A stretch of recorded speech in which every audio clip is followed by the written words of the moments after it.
Assalamualaikum warahmatullahi wabarakatuh. Alhamdulillah, lisan kita selalu memuji Sang Pencipta Allah, dan sebagai seorang muslim dan mukmin, kita sangat yakin kalimat alhamdulillah adalah kalimat penghubung antara kita dengan Sang Pencipta Allah. Allah menamakan ini dengan kalimat syukur, berterima kasih. Dan dengan kalimat ini, kita sebagai seorang muslim yakin semua kebutuhan kita di muka bumi ini akan dipenuhi oleh Sang Pencipta Allah karena kita bersyukur kepadanya. Maka jadilah orang yang selalu mengucapkan Alhamdulillah. Selanjutnya kita panjatkan salam hormat kita kepada utusan Sang Pencipta Allah, manusia terbaik, pemimpin seluruh nabi dan seluruh anak keturunan anak Adam. Manusia yang telah disempurnakan jalur nasabnya, fisiknya, ilmunya oleh Sang Pencipta Allah. Dan kita diperintahkan untuk menjadikannya sebagai suri tauladan. Semua pola dalam hidup kita ini, makan, minum, tidur, berdagang, bertetangga, bersosial secara umumnya, dan apapun itu, termasuk masalah politik, berekonomi, maka mencontohi manusia terbaik ini. Mengucapkan satu kali salam hormat kepadanya akan dibalas oleh Allah dengan 10 kali rahmat. Andai saja Allah balik, Allah memberikan kepada kita dengan 10 kali mengucapkan salam hormat kepada manusia terbaik ini, akan diberikan satu rahmat, maka sudah cukup. Maka ini terbalik. Dengan mengucapkan satu kali salam hormat, diberikan 10 rahmat. Dan rahmat Allah meliputi segala sesuatunya. Maka oleh karena itu, setelah mengucapkan Alhamdulillah, jadilah orang yang selalu mengucapkan juga salawat dan taslim kepada Nabi besar Muhammad sallallahu alaihi wa ala alihi wa sahbihi wasallam. Pertama sekali saya mengucapkan Alhamdulillah kepada Sang Pencipta Allah yang memudahkan tatap wajah ini, kajian offline kita. Setelah sekian lama mungkin semasa pandemi kita hanya bisa online saja. Semoga Allah SWT berkahi, dan saya mengajak diri saya dan seluruh teman-teman yang hadir di sini tanpa melihat jabatan yang ada, jenjang ekonomi, sosial, kita semua mengikhlaskan niat. Kita sedang di rumah Sang Pencipta Allah, salah satu dari rumah-rumahnya. Walaupun dibangun oleh tangan-tangan manusia, tapi masjid adalah rumah Allah.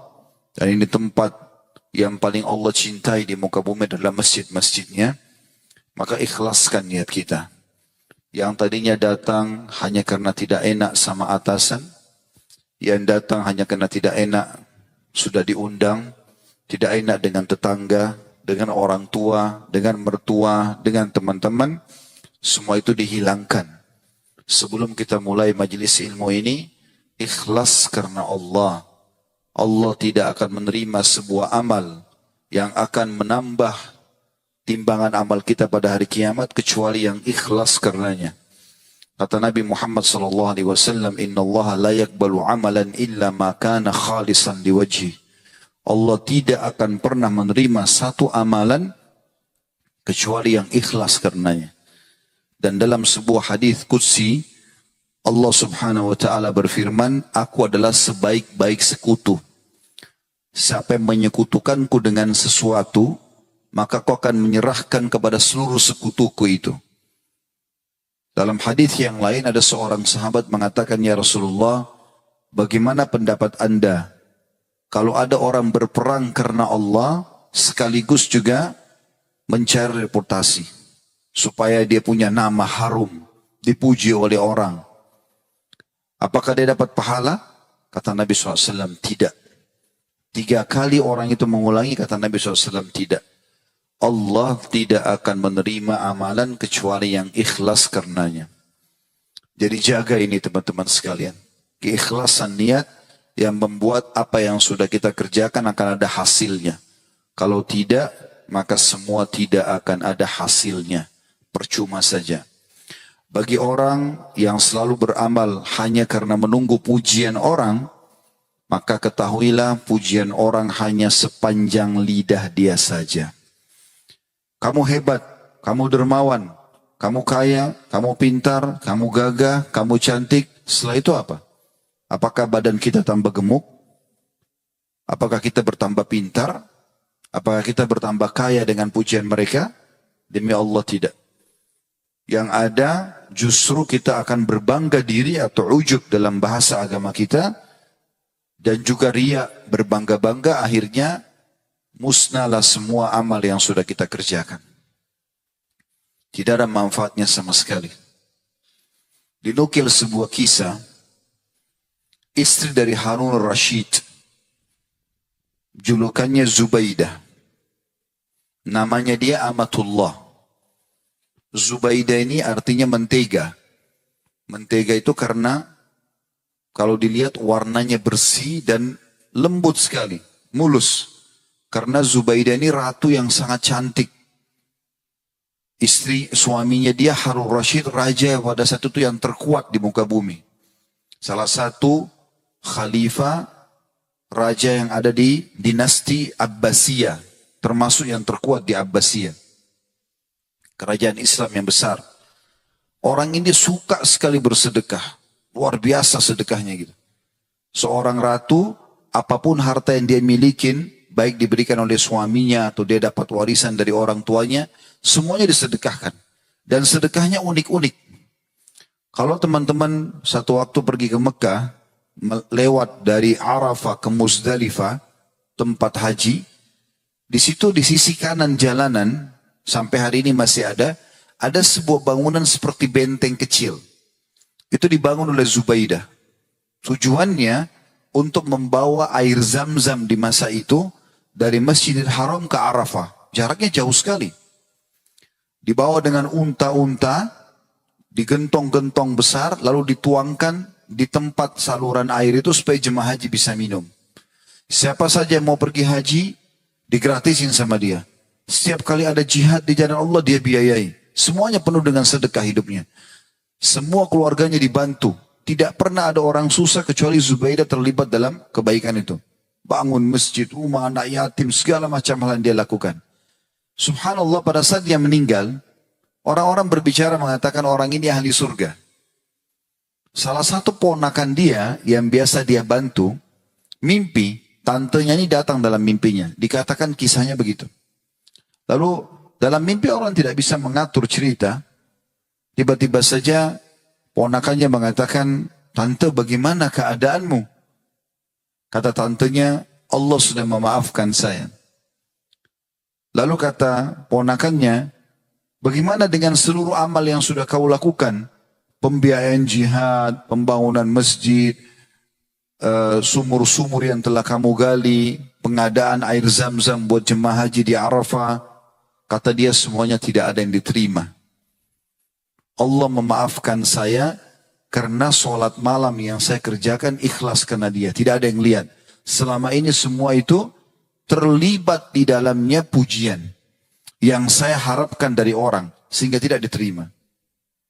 Maka hati-hati teman-teman sekalian. Sayang sekali harta yang kita keluarkan, energi yang kita keluarkan, potensi yang sudah kita kerahkan sia-sia hanya karena kita tidak ikhlas.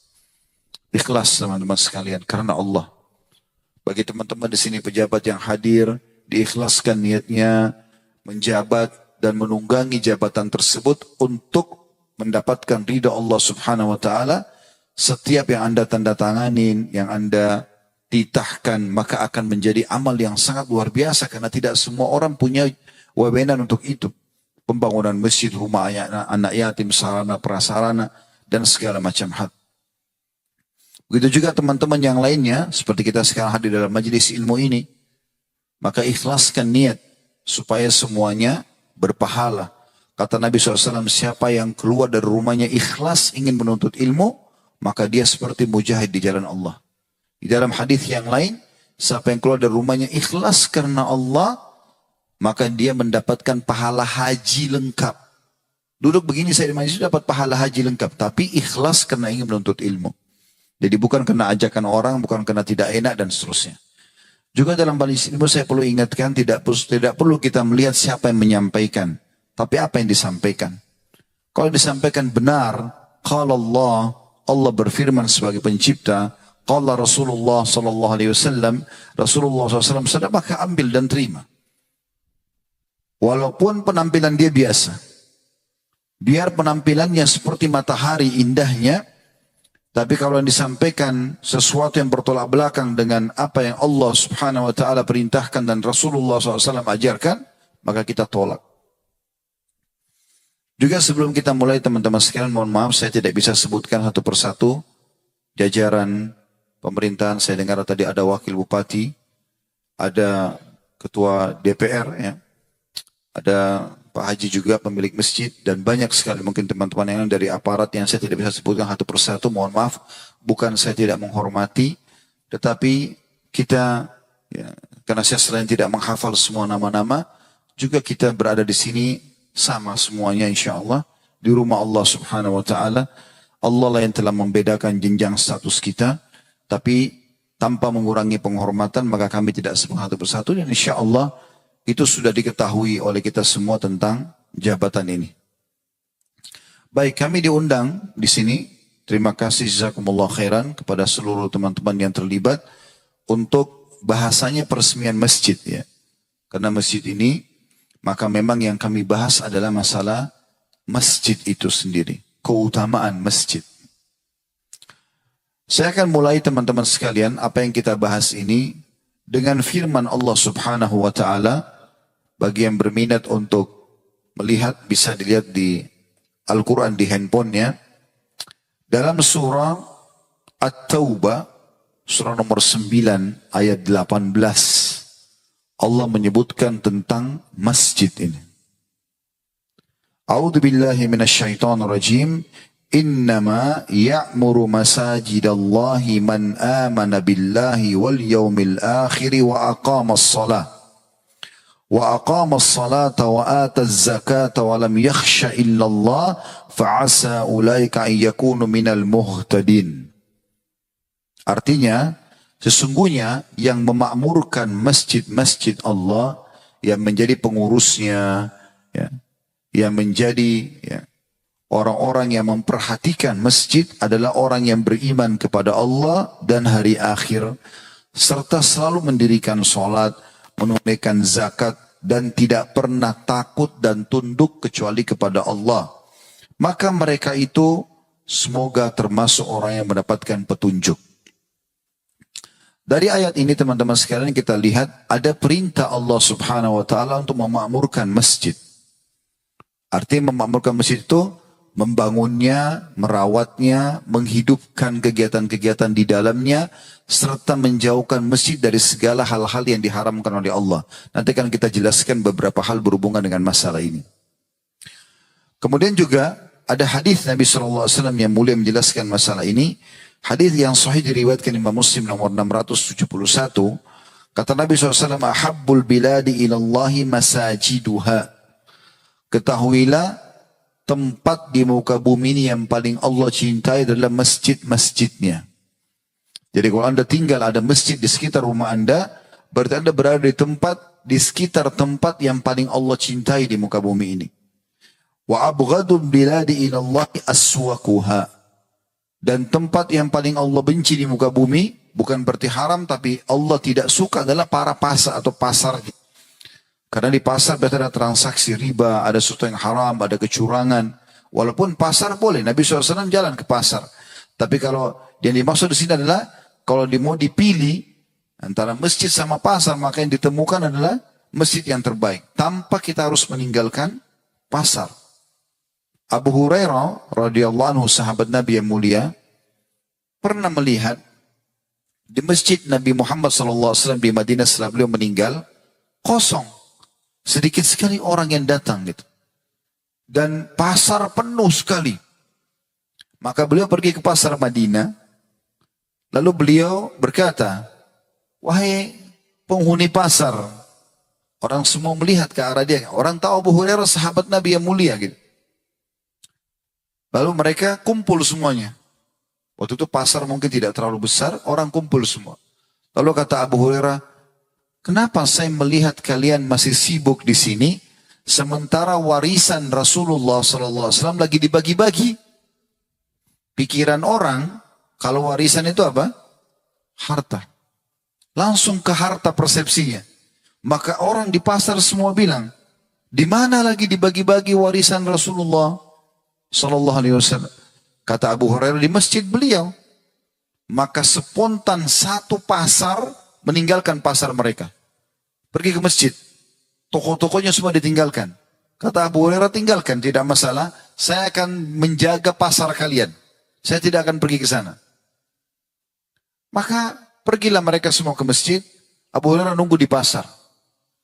Selang berapa waktu, mereka kembali lagi. Lalu mereka mengatakan, wahai Abu Hurairah, kami tidak temukan apa yang engkau katakan. Tidak ada pembagian pedang Nabi, sendal Nabi kah, bejana Nabi kah. Tidak ada baju Nabi kah dibagi-bagi. Kami nggak temukan itu di masjid. Kata Abu Hurairah, apa yang kalian temukan? Kata mereka, kami temukan ada orang yang lagi sholat, ada orang lagi baca Quran, ada orang lagi berdoa, ada orang yang saling menasihatin, gitu. Ada orang lagi berzikir. Maka kata Abu Hurairah, kalau kalian tidak faham itu adalah warisan Rasulullah SAW, celakalah kalian. Itu yang saya maksudkan. Warisan Nabi SAW adalah ilmu. Itu yang ditinggalkan oleh banyak orang. Silakan sibuk dengan urusan pasar, urusan kegiatan lain, tapi jangan pernah tinggalkan masjid, rumah Allah Subhanahu wa taala dengan berbagai macam kegiatannya. Karena sebenarnya di sini puncak kebahagiaan seseorang, teman-teman sekalian. Orang kalau bangun masjid dimuliakan dalam agama. Orang kalau sholat di masjid dimuliakan dalam agama. Meninggal di masjid pun orang dimuliakan dalam agama. Sebagaimana nanti akan kita dengarkan insya Allah. Jadi tempat yang termulia adalah masjid. Begitu juga ada hadis yang mulia. Kata Nabi SAW, masjid adalah rumah Allah. Dan sudah pantas pemilik rumah akan menghormati para pengunjungnya. Dan tidak ada orang yang lebih mulia dalam menjamu tamu dibandingkan Allah. Artinya kita kalau datang seperti ini teman-teman sekalian, Allah SWT sedang memberikan kepada kita kemuliaan. Apa yang Bapak Ibu sedang lakukan sekarang dulu di majelis ilmu seperti ini, sebenarnya kita sedang memberikan makanan ruh kita. Banyak orang sibuk dengan makanan jasad saja. Tidak pernah ketinggalan, sarapan pagi lengkap, makan siang lengkap, makan malam lengkap dengan berbagai macam jenis makanan, jenis minuman. Iya, fisiknya sehat, tapi ruhnya sakit. Mungkin badannya berotot besar, tapi ruhnya kerdil. Ini yang membuat teman-teman perbedaan dasar antara kita dengan para sahabat Nabi. Sahabat Nabi, mereka makan ya, mereka minum untuk jasadnya. Tapi mereka selalu membuat ruh mereka jauh lebih sehat daripada jasad mereka. Sehingga kita temukan Julaibib. Kalau pernah dengar nama orang ini, sahabat Nabi ini kurus sekali. Kurus dan kecil orangnya. Tapi di perang Uhud, ya, waktu dia meninggal mati syahid, ditemukan di sekitar dia ada 7 atau 8 orang kafir Quraisy yang mati terbunuh di tangan dia. Ruhnya kuat, ruhnya sehat, penuh dengan ilmu dan iman. Sehingga kalau sehat ruh kita teman-teman sekalian, salah satunya sumber utamanya, nutrisi utamanya dalam majelis ilmu seperti ini, maka jasad kita akan ikut sehat. Walaupun ekonomi kita biasa, mungkin kita tidak punya jabatan, tapi kita akan sangat sehat karena ruh kita kuat. Inilah fungsi daripada majelis ilmu itu. Semoga ini bisa menambah informasi baru buat Bapak Ibu sekalian insyaAllah. Baik, kita akan masuk teman-teman sekalian. Masjid ini bagi orang yang membangunnya dan diikuti dengan keikhlasan, Allah akan balas mereka dengan banyak hal. Yang paling mendasar di muka bumi ini, siapapun yang sholat di situ akan menjadi pahala buat dia. Saya perlu jelaskan begini. Kalau seandainya saya ke masjid tadi, kayak Bapak Ibu di sini datang ke masjid, kita sholat tadi duhur misalnya. Masing-masing kita dapat pahala. Sesuai dengan kadar keikhlasannya kepada Allah Subhanahu wa taala. Imam panen pahala makmum karena dia yang mengimami. pemimpin. Muadzin panen pahala semua orang termasuk imam karena dia yang panggil dengan azannya. Hayya 'alas shalah gitu.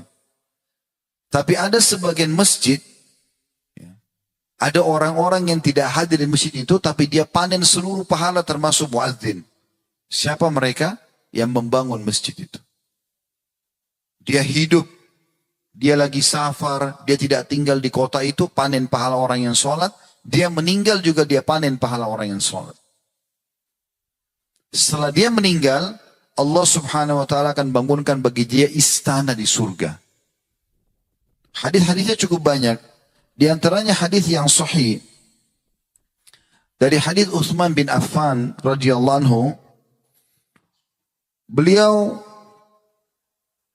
berkata pada orang yang berkomentar kepadanya manakala dia membangun masjid Rasulullah SAW. Jadi Utsman bin Affan pernah memperbesar masjid Nabi SAW. Innakum aktsartum wa inni sami'tu Rasulullah SAW yaqul man bana masjidan qala Bukair hasibtu annahu qala yabtagi bihi wajha Allah banallahu lahu baitan fil jannah. Jadi waktu Utsman bin Affan jadi khalifah, beliau lihat masjid Nabi sudah tidak cukup, maka beliau renovasi, diperbesar supaya lebih banyak jemaah bisa sholat. Maka banyak orang yang komentar, untuk apa? Kenapa? Nabi aja nggak besarin masjidnya, kenapa harus diubah? Kenapa harus begini dan begitu? Seakan-akan udah biarin aja bangunannya begitu, biar dalam kondisi tua nggak ada masalah.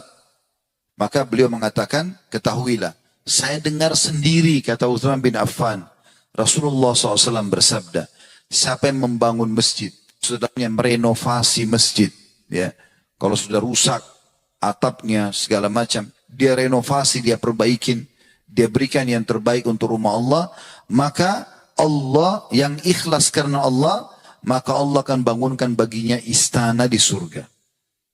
Ini istana di surga teman-teman, bukan tempat yang biasa ya.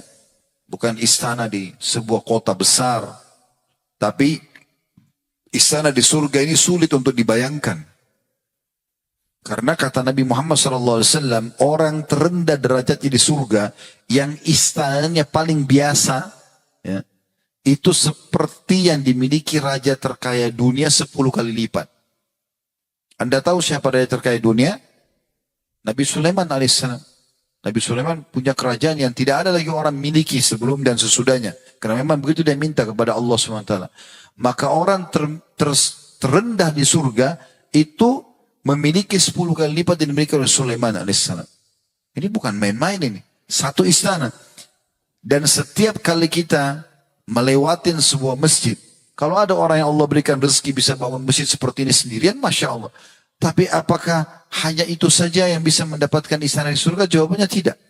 Karena waktu Nabi SAW sampaikan hadisnya, siapa yang bangun istana di muka bumi untuk Allah, maka Allah akan membangun istana bagi di surga. Maka ada sahabat yang mengatakan, ya Rasulullah, enggak semua orang mampu. Mungkin orang miskin. Kata Nabi SAW, siapa yang membangun rumah Allah di muka bumi sebesar sarang burung saja, maka Allah akan bangunkan baginya istana di surga. Artinya, kadang-kadang kan ada masjid di Indonesia ini, sering kita lihat, saya tidak tahu di sini, tapi di Jakarta, di daerah Jawa secara umum, biasanya masjid kalau butuh bantuan, taruh celengan di pinggir jalan. Siapa saja lewat boleh menyumbang kita. Mungkin Anda cuma memberikan 2.000 rupiah, 5.000 rupiah, lalu uang itu digabungkan untuk beli semen, beli batu bata, beli apa saja, maka Anda juga sudah dapat istana di surga. Dan kuasa Allah subhanahu wa ta'ala teman-teman sekalian, Allah itu melihat keikhlasan orang. Bukan hanya sekedar kuantitas. Pernah ada sahabat menyumbang 1 dirham, ada sahabat menyumbang 100 dirham. Begitu ditaruh di depan Nabi SAW, kata Nabi SAW, Allahu Akbar, Allah Maha Besar. 1 dirham mengalahkan 100 dirham. Pahalanya.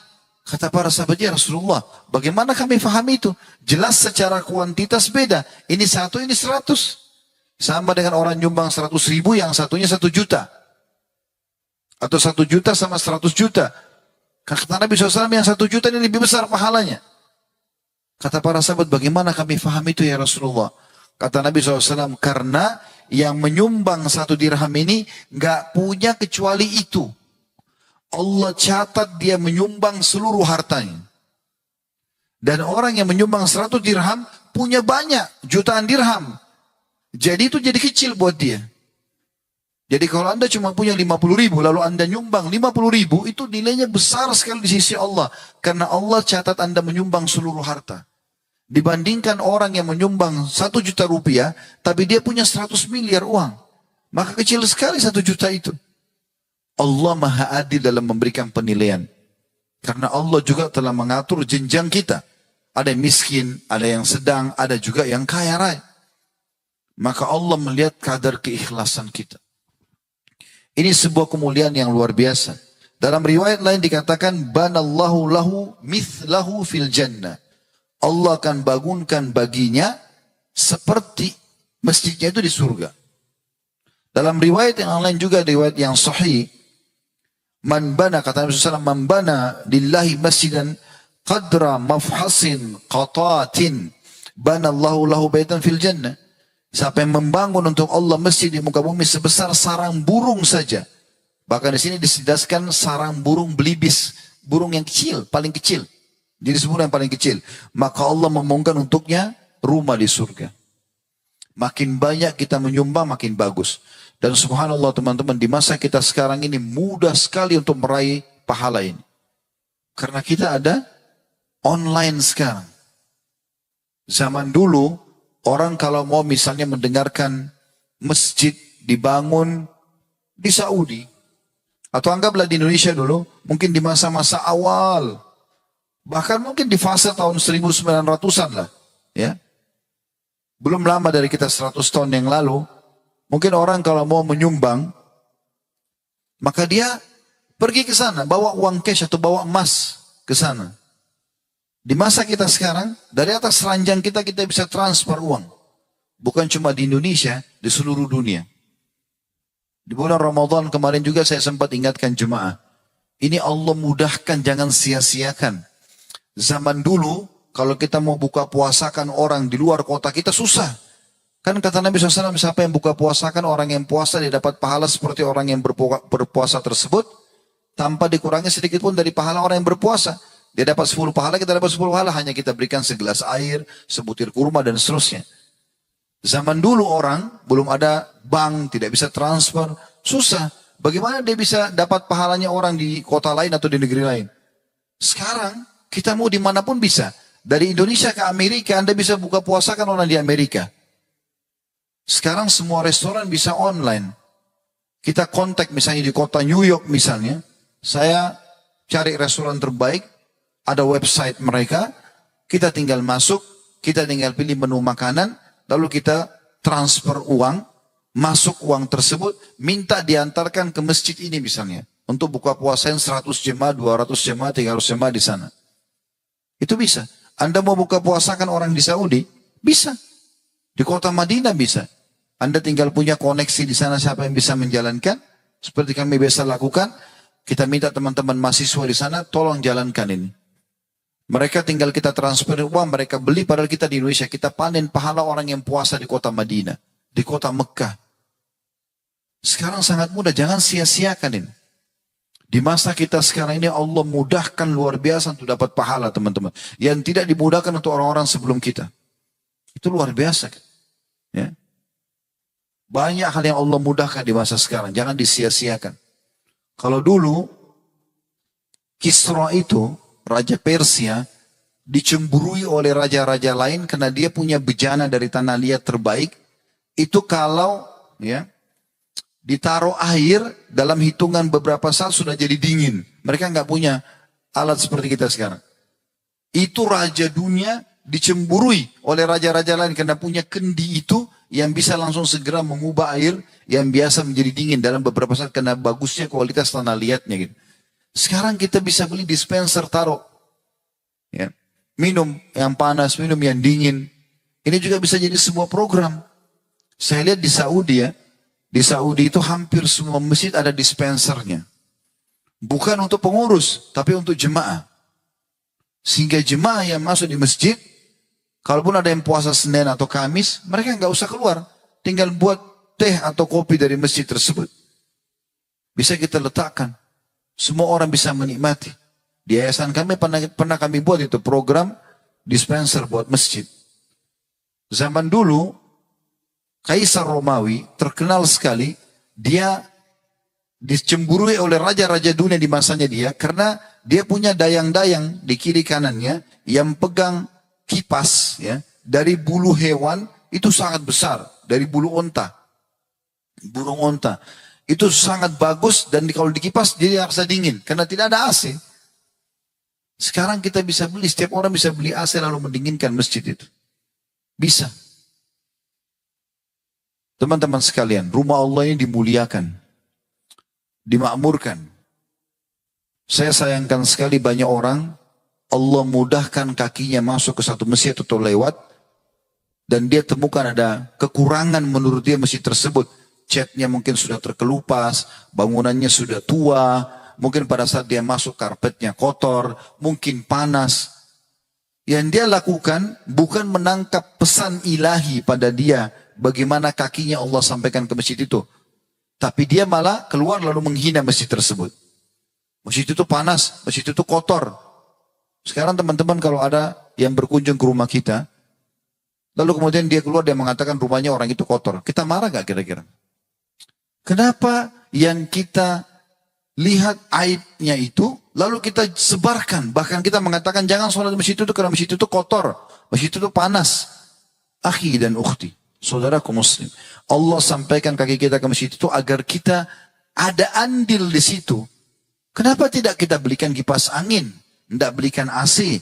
Tidak bersihin karpetnya? Tidak cuci? Kenapa kita tidak menjadi punya andil di situ? Kalau satu keran tempat wudhu rusak, jangan cuma mengatakan, oh ini rusak, pindah ke keran sebelah selesai. Tidak. Allah sampaikan mata kita, dan kita lewat di keran itu supaya ada pesan di situ. Bisa dapat pahala. Berapa harga keran? Pergi ke toko bangunan, ajak marbot masjid, ini berapa kerannya, gantikan. Selesai. Detik itu, mulai detik itu setelah diperbaikin, ya, Anda akan panen pahala sampai dia rusak lagi. Saya pernah di masjid dekat rumah begitu.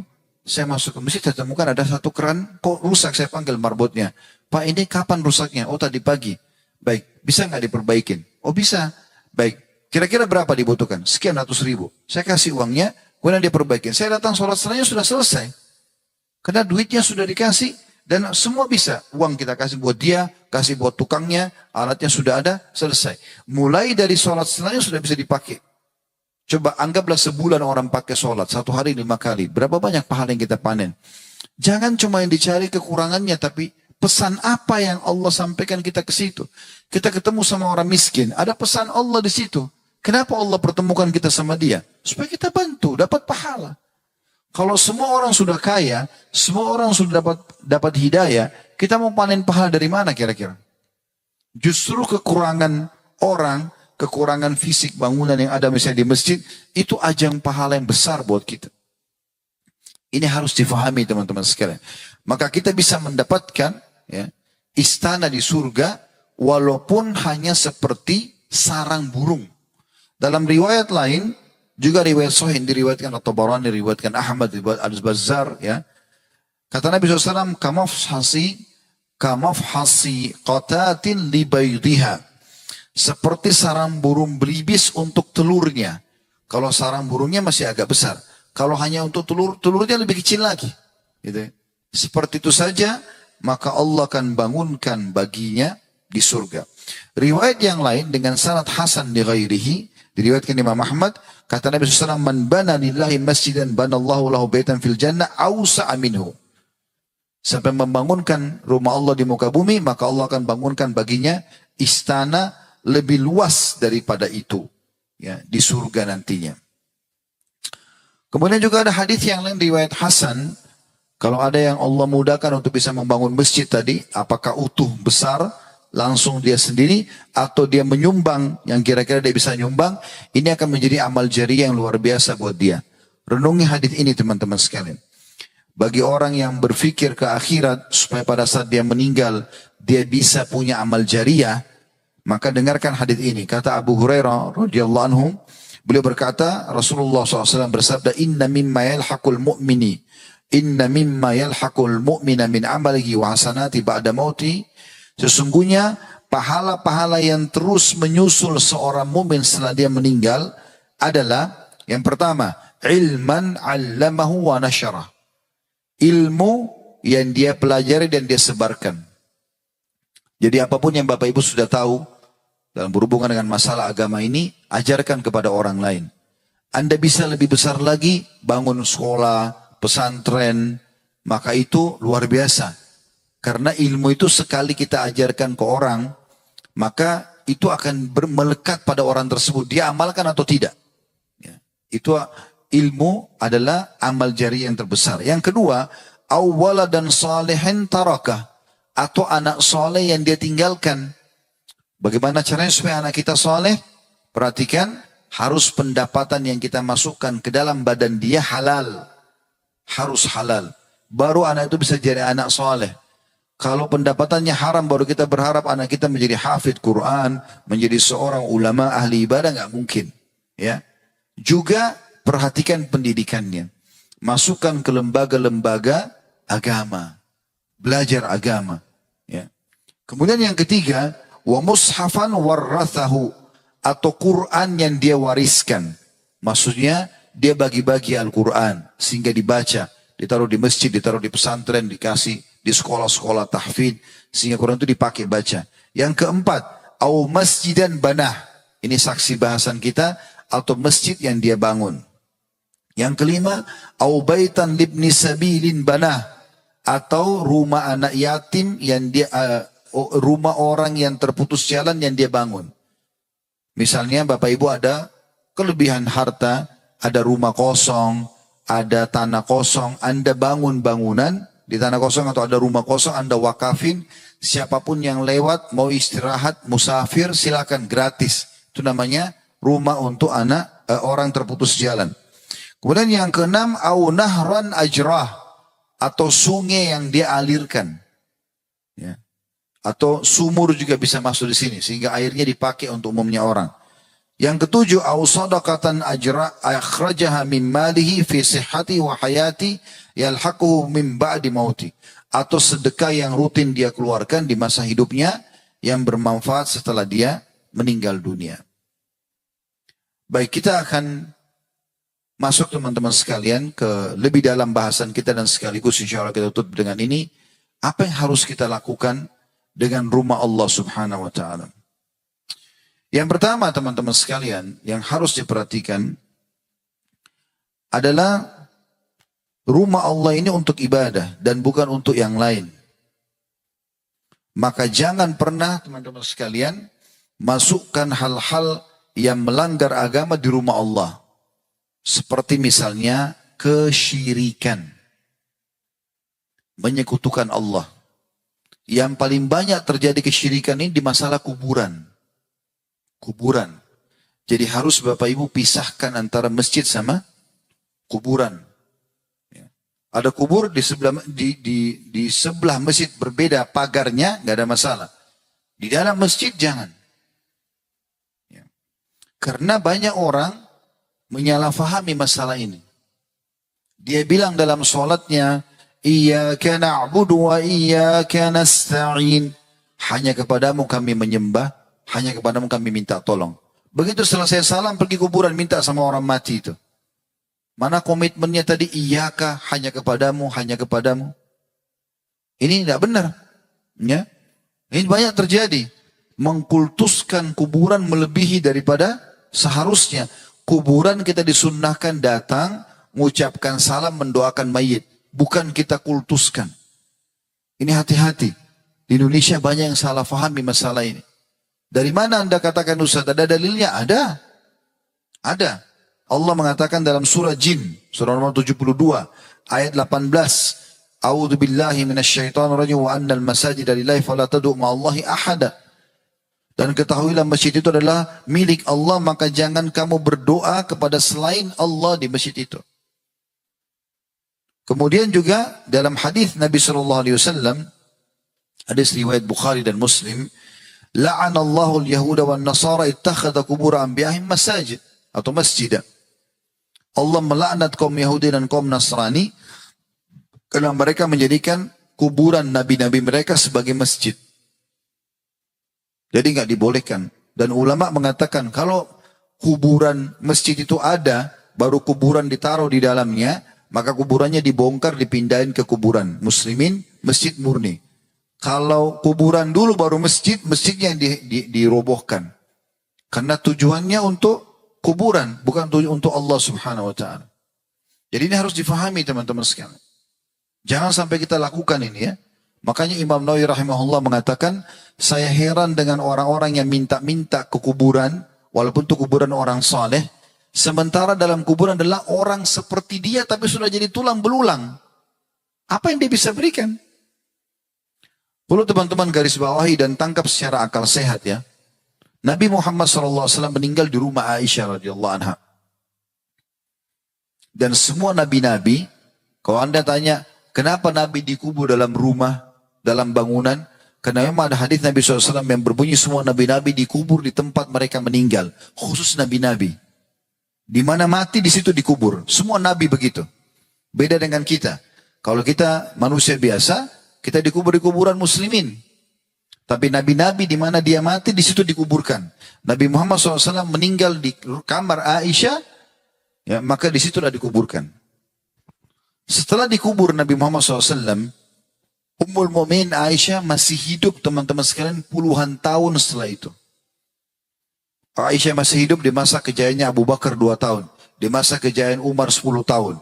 Di masa kejayaan Uthman belasan tahun juga, 13-14 tahun. Di masa Ali 2-3 tahun. Di masa Muawiyah. Muawiyah ini hampir 20 tahun jadi khalifah. Aisyah masih hidup puluhan tahun setelah meninggal Nabi Muhammad SAW. Dan ini tempat tidurnya Aisyah, ini kuburannya Nabi Muhammad SAW. Belum pernah ada satu riwayat pun Aisyah mengatakan, hai muslimin, ini kuburan Nabi, ambil tanahnya. Hai muslimin, taruh air kalian supaya berkah di sini. Tidak pernah sama. Lalu kenapa kita lakukan di masa kita sekarang ini? Karena terlalu mengkultuskan kuburan itu. Padahal sebenarnya kita harusnya memberikan haknya kuburan itu. Saya pernah di kota Makassar waktu itu, sebelum saya pindah ke Jakarta, ceramah di satu masjid. Kemudian setelah ceramah, kebetulan dua orang pengurus pendiri masjid ini, mereka besan, ya, anak sama anak menikah. Ya. Dan dua-duanya Masya Allah pengusaha, tapi yang satu ini yang komitmen sering datang, yang satu jarang sekali datang. Nah, setelah saya berjalan mungkin beberapa bulan isi pengajian di situ, ada satu jemaah yang bilang, Ustaz, pemilik masjid ini mewasiatkan kepada anaknya, nanti kalau dia mati, dia minta dikubur di depan mihrab. Jadi imam sholat di sini kuburannya gitu. Terus saya bilang, itu nggak boleh. Kenapa nggak dikubur di kaum muslimin saja? Kalau dia mau dia wakafin tanah, kuburan buat dia keluarganya atau dia buat muslimin, itu boleh. Tapi kalau di dalam masjid, tidak boleh ini, dilarang. Gitu kan? Maka saya bilang, bisa nggak saya pamit untuk ketemu sama beliau? Ketemu akhirnya. Setelah ngobrol saya jelaskan, beliau bilang ada gurunya katanya di Jawa yang wasiatkan begitu. Jadi kalau meninggal, kuburannya ditaruh di depan mihrab. Ini bagaimana caranya orang sujud menghadap ke dia gitu. Ya. Maka ini poin perlu digarisbawahi. Kalau ada yang bertanya, lalu bagaimana dengan kuburan Nabi Muhammad SAW? Perlu anda tahu ya, kuburan Nabi di rumah Aisyah, bukan dalam masjid. Awalnya begitu. Tapi karena perluasan masjid, dan Masjid Nabawi bukan seperti masjid-masjid kita. Masjid Nabawi selalu memang harus diluaskan, karena jemaah selalu banyak masuk. Maka karena perluasan, terpaksa rumah Nabi masuk ke dalam masjid. Jadi bukan kasusnya sengaja dimasukkan sampai di zaman ya para sahabat, sampai di zaman Khulafaur Rasyidin, ya, di zaman dinasti Umayyah itu masih terpisah dengan masjid. Dan itu kasusnya berbeda. Kemudian yang kedua teman-teman sekalian, tidak boleh melakukan perbuatan-perbuatan yang tidak pernah dicontohkan oleh Nabi Shallallahu Alaihi Wasallam. Ya. Apapun itu, ibadah-ibadah yang tidak punya landasan hukum. Tapi kita lakukan ibadah yang ada landasan hukumnya. Sederhana sekali. Kalau Bapak Ibu mau melakukan satu ibadah di masjid, tanya dulu. Ya. Ini ada dasarnya enggak? Allah perintahkan enggak? Rasulullah SAW contohkan enggak? Kalau enggak jangan dikerjakan. Saya kasih contoh. Hasan Basri rahimahullah. Siapa yang tidak kenal Hasan Basri? Ulama besar dari kalangan tabi'in. Beliau pernah selepas mengimami sholat di Masjid Jami' kota Basra. Hasan Basri itu masih dari kota Basra di Irak. Selesai dia imami sholat di Masjid Jami' yang besar, masjid rayanya. Maka habis sholat asar lagi berzikir, ada orang satu jemaah di saf pertama, berdiri sholat sunnah. Ba'diyah asar. Tidak ada sholat ba'diyah asar kan. Awal Islam ada, tapi setelah itu dihapus hukumnya. Kemudian Hasan Basri mau nasihatin, begitu selesai salam, berdiri lagi dia sholat. 2 rakaat lagi, sudah 4 rakaat dia sholat setelah asar. Ya Hasan Basri mau nasihatin, tunggu sampai dia salam, habis salam langsung berdiri cepat, sholat lagi. 6 rakaat, sampai 8 rakaat dia sholat. Habis itu salam, Hasan Basri sudah ada di belakangnya. Dia mau berdiri lagi sholat. Hasan Basri pegang tangannya. Oh ini sholat apa? Kata Hasan Basri. Apa kata orang itu? Apakah Allah akan hukum saya karena saya sholat? Kata Hasan Basri, tidak. Tapi Allah hukum kau karena kau buat sholat itu. Dari mana ini 8 rakaat habis asar? Kenapa dikarang-karang gitu? Jadi bukan karena sholatnya, ada tuntunannya enggak? Itu masalahnya. Saya kasih contoh rasional teman-teman. Kalau kita kerja di kantor kita sudah punya peraturan pekerjaan kita. Kerjakan 1, 2, 3, 4, 5 segala macam. Orang yang mengikuti poin-poin yang diperintahkan oleh kantor, dia akan dapat gajinya kan? Tapi kalau ada pegawai datang, dia ambil inisiatif sendiri, bukan yang disuruh oleh kantornya dia buat. Dengan alasan ini baik menurut saya. Kira-kira diterima gak sama kantornya?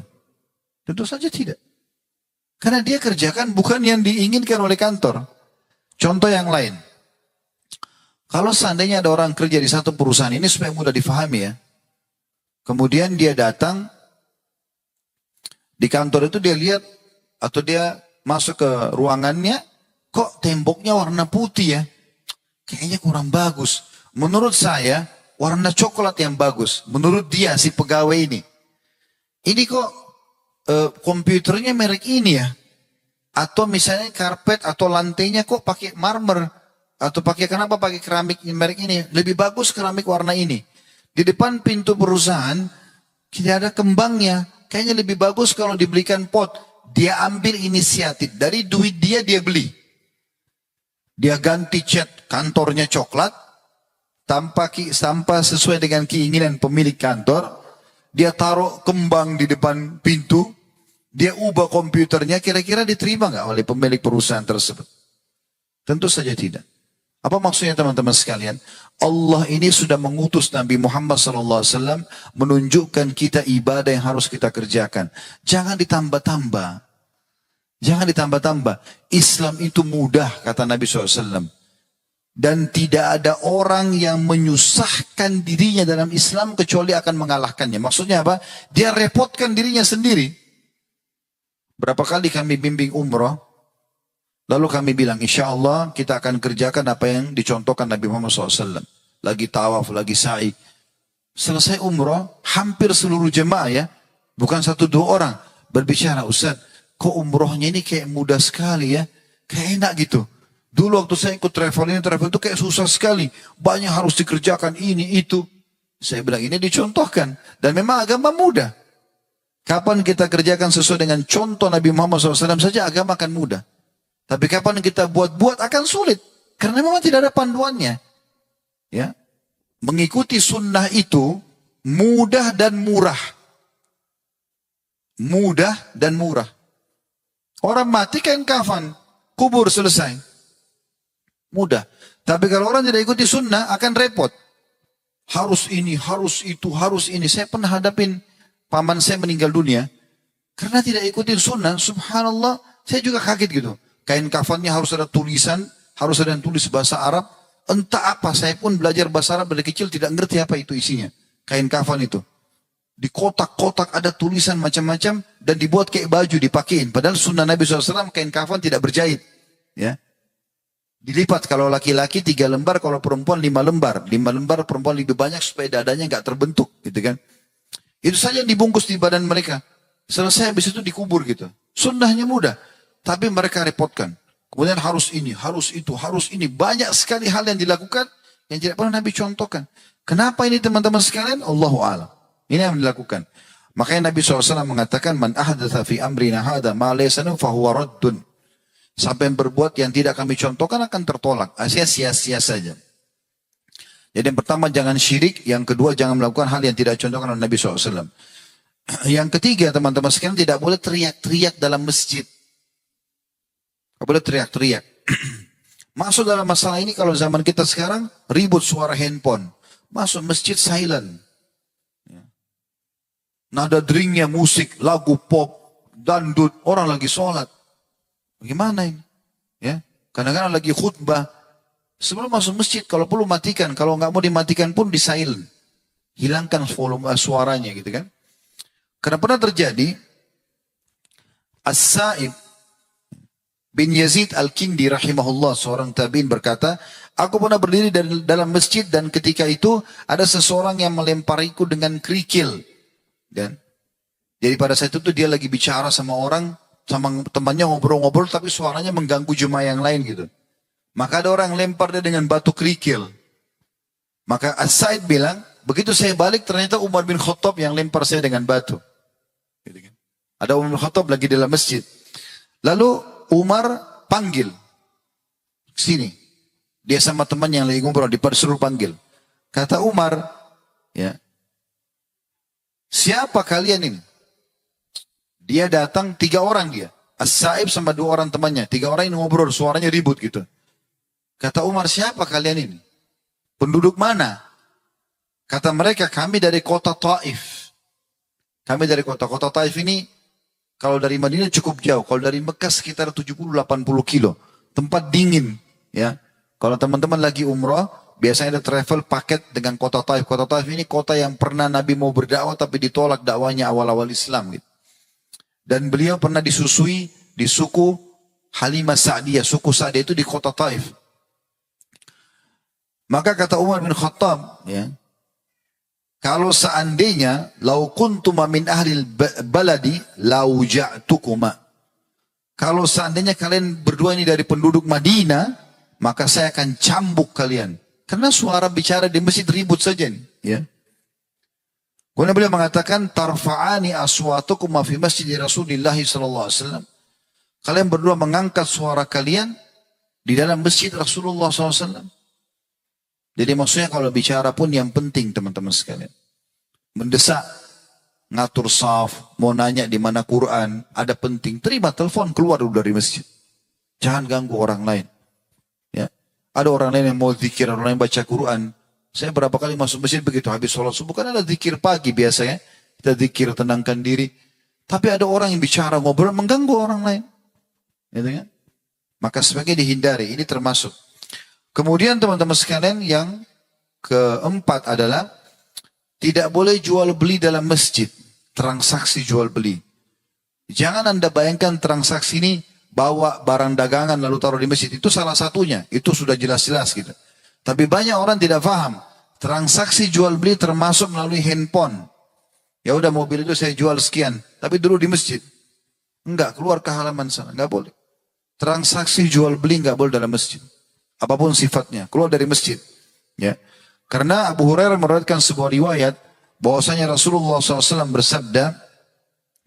Idza ra'aitum man yabi'u yabta'a fil masjid faqulu la arbahallahu tijaratak.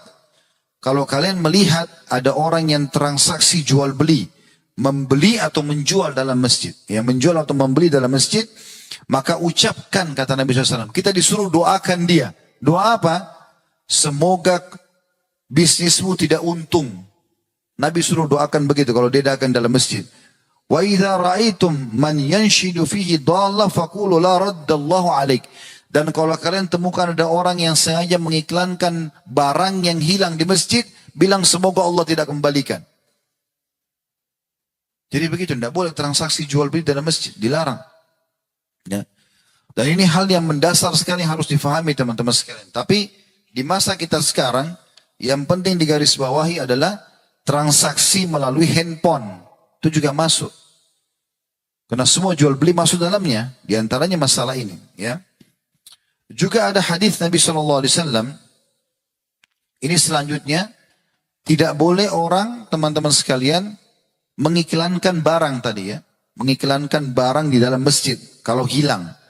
Karena pernah ada orang di masa Nabi SAW, dia berteriak dalam masjid. Hadis ini hadis sahih, diriwayatkan oleh Imam Muslim dan An-Nasai. Anna rajulan, kata Buraidah radhiyallahu anhu, anna rajulan nasyada fil masjid. Ada seseorang yang teriak-teriak di masjid menyampaikan tentang barang yang hilang. Faqala man da'a ilal jamalil ahmar. Siapa yang melihat unta merah saya yang hilang? Untanya hilang. Dia masuk di luar masjid, dia masuk masjid. Dia bilang, siapa yang lihat unta saya yang hilang? Faqala Rasulullah SAW, la wajadta. Semoga kau tidak akan dapatkan untamu yang hilang itu. Innama buniyatil masajidu lima buniyat lahu. Karena masjid dibangun untuk ibadah, bukan untuk iklan barang hilang. Ya.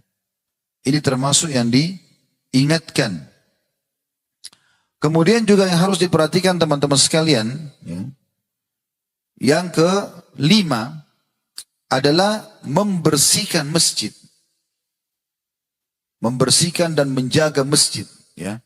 Ada seorang wanita, teman-teman sekalian, di masa Nabi SAW, orang ini suka sekali bersihkan masjid. Perempuan berkulit hitam dan tidak disebutkan namanya. Setiap kali Nabi SAW masuk masjid, pasti dapat orang ini ada di masjid.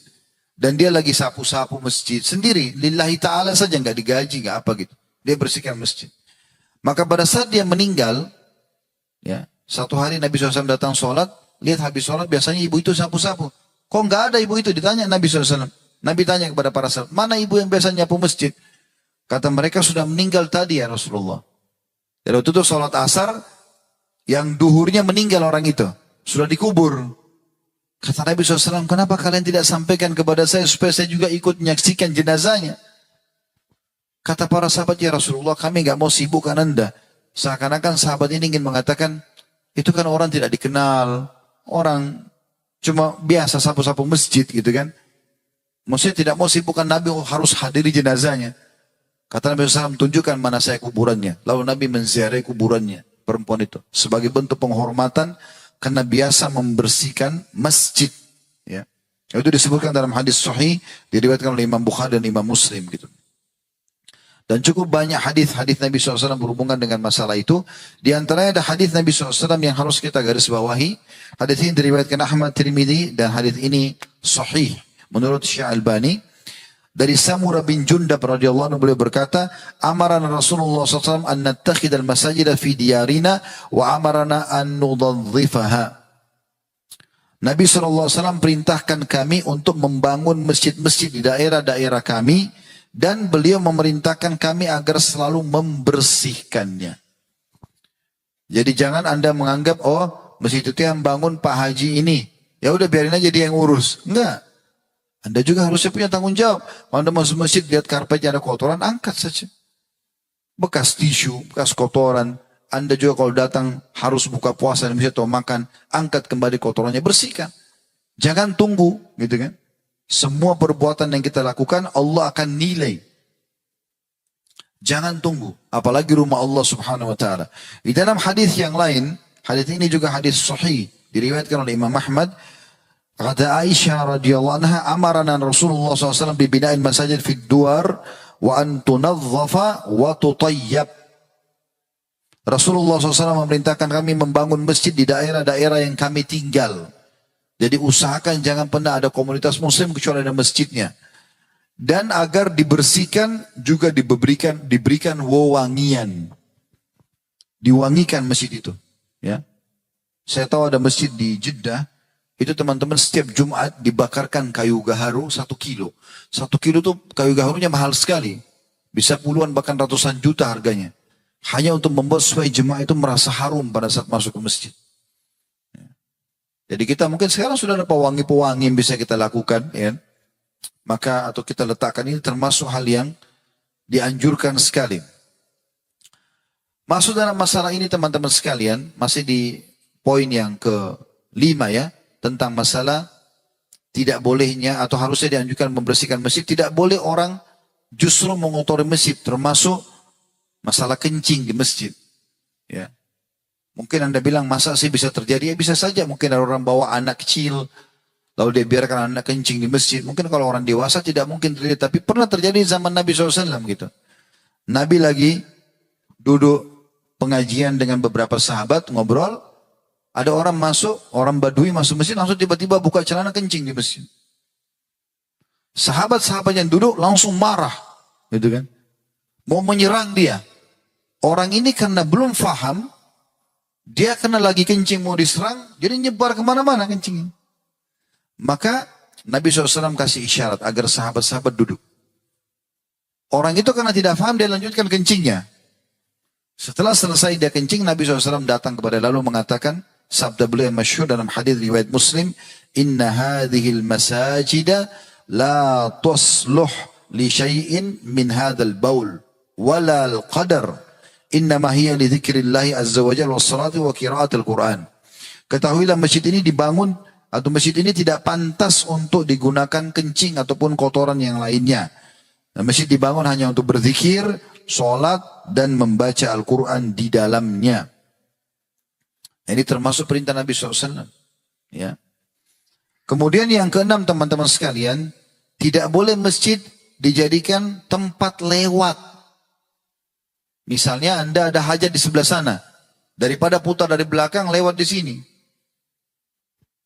Lewat saja dipakai nggak boleh, dilarang. Jadi nggak boleh untuk hajat-hajat seperti itu. Ya. Itu disebutkan di dalam sebuah hadis. Ya.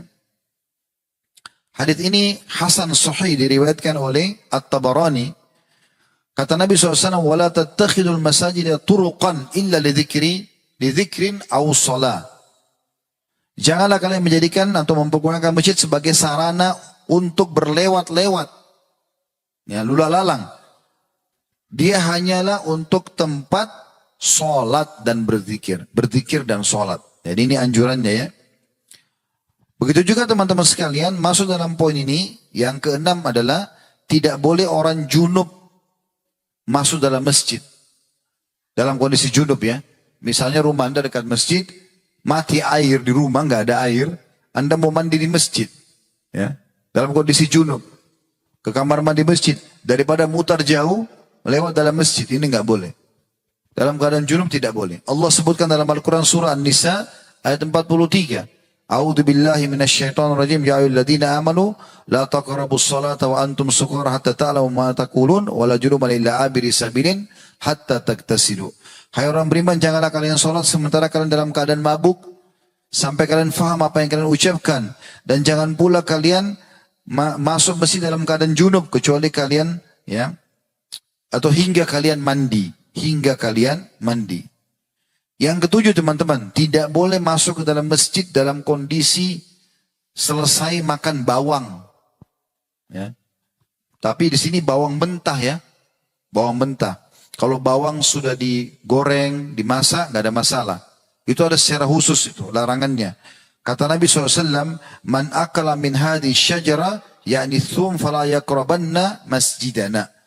Siapa yang makan buah sayuran ini, maksudnya bawang mentah, ya mungkin kalau Anda lihat di India biasanya orang makan bawang bombay mentah-mentah ya.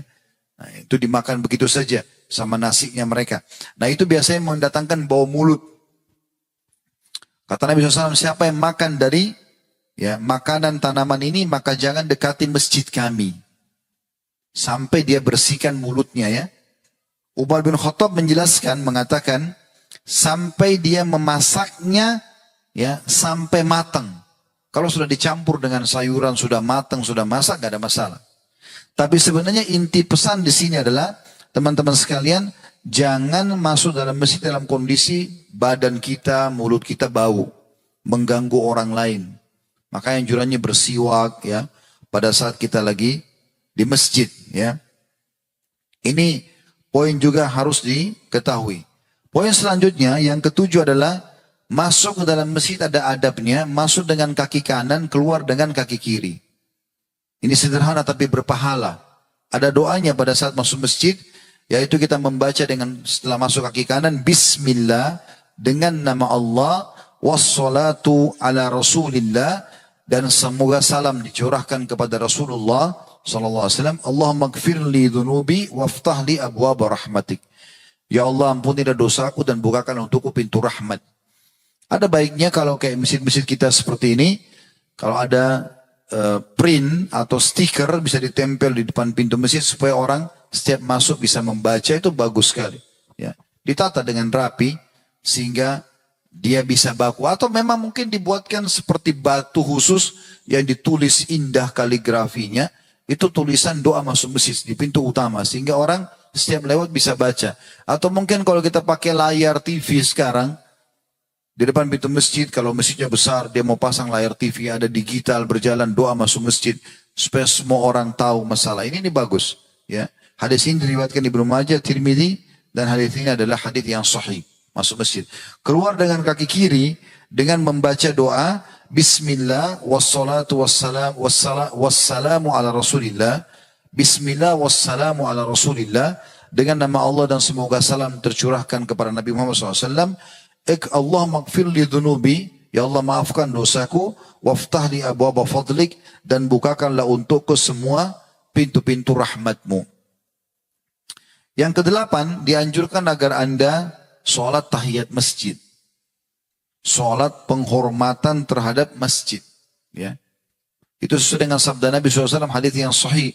Kata Nabi SAW, janganlah kalian masuk masjid lalu duduk kecuali kalian sudah sholat 2 rakaat.